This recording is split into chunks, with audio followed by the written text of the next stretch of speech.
அன்பார்ந்த ஆசிரியர் நண்பர்கள் அனைவருக்கும் வணக்கம். நம்மளுடைய பாமக சேர்ந்த அன்புமணி ராமதாஸ் அவர்கள் ஒரு தகவல், ஒரு புள்ளி விவரத்த குடுத்திருக்காரு. ஓகேங்களா? ஸோ அத நான் உங்களோட ஷேர் பண்ணிக்கிறேன். மறக்காம இந்த வீடியோவ உங்க நண்பர்கள், ஆசிரியர் தோழிகளுமே ஷேர் பண்ணுங்க. ஓகேங்களா?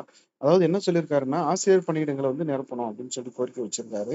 அது சம்பந்தமா என்னென்ன தகவல் குடுத்திருக்காரு அப்படின்னு பார்த்தீங்கன்னா, கடந்த 12 ஆண்டுகளில் சுமார் 70,000 ஆசிரியர்கள் ஓய்வு பெற்றிருக்கிறாங்க. ஓகேங்களா?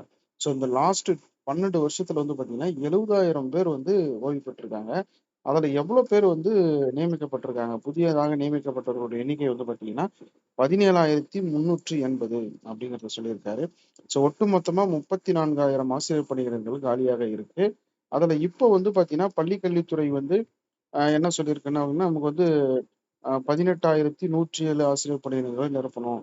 அப்படிங்கிறத பார்த்தீங்கன்னா, தமிழக பள்ளிக் கல்வித்துறை காலியாக உள்ள இந்த 18,107 ஆசிரியர் பணியிடங்களை நிரப்பணும் அப்படின்னு சொல்லிட்டு பாமக தலைவர் அன்புமணி ராமதாஸ் அவர்கள் கோரிக்கை வச்சிருக்காங்க. சரிங்களா?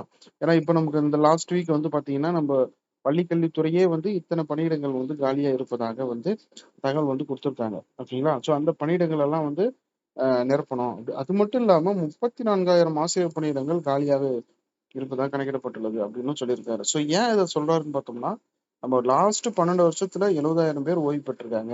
ஆனா அதுல 17,350 பேர் தான் புதிதா நியமிக்கப்பட்டிருக்காங்க. பள்ளிக்கல்வித்துறை நமக்கு 18,107 காலி அப்படின்றது சொல்லியிருக்காங்க.